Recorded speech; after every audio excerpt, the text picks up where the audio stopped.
En ce mois d'octobre, chez Nil, deux livres, deux traductions. La première, c'est celui-ci, le journal de Frankie Pratt de Caroline Preston. Vous connaissez peut-être le scrapbook, c'est ces journaux intimes où on raconte ses souvenirs évidemment, et où on colle en plus des photos, des souvenirs, des tickets, des bouts de tissu, voilà. On raconte sa vie avec tout ce qui nous tombe sous la main et qui peut être mis dans un journal intime. Un auteur qui s'appelle Caroline Preston s'est dit qu'elle pourrait peut-être écrire un livre sous la forme d'un scrapbook. Eh bien ce livre, le voici, et plus qu'un livre, c'est un roman. L'histoire est effectivement très romanesque, c'est l'histoire de Frankie Pratt, qui de sa campagne américaine va dans le New York de la prohibition et du jazz, à la recherche de l'amour et d'un destin littéraire, et se retrouve à Paris, dans le Paris des années folles et de l'effervescence artistique. Elle se lie d'amitié avec Sylvia Beach, la fondatrice de Shakespeare et compagnie, qui est ici évidemment l'éditrice de James Joyce. Et donc on se retrouve à la suivre dans ce périple amoureux et littéraire.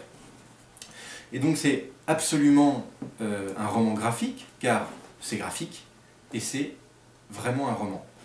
Donc comme le Washington Post le dit, est-ce qu'on n'est pas là face à une nouvelle forme d'art littéraire? Deuxième livre chez Nil en octobre, Stephen Clark. Alors vous connaissez le facétieux Stephen Clark, cet Anglais qui adore se moquer de nous, God Save la France, God Save les Françaises.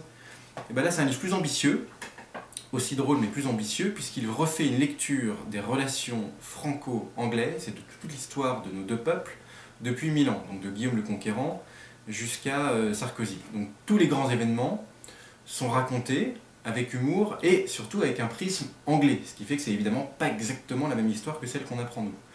Et ça va de la guerre de 100 ans en passant par Jeanne d'Arc, jusqu'aux visites de Mitterrand, Chirac, Sarkozy à Londres, avec tous ces petits détails que relève Clark et qui sont à chaque fois de part et d'autre, souvent un peu fait exprès, des petites vexations qui entretiennent nos relations entre nos deux pays.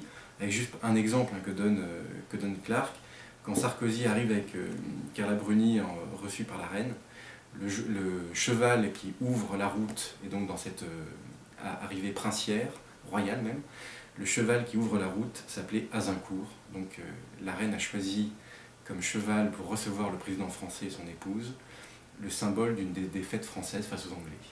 Voilà, c'est plein de détails comme ça, dans la petite et la grande histoire, et donc une façon de revoir les relations entre ces deux peuples, que pas grand chose ne sépare et en fait que tout sépare.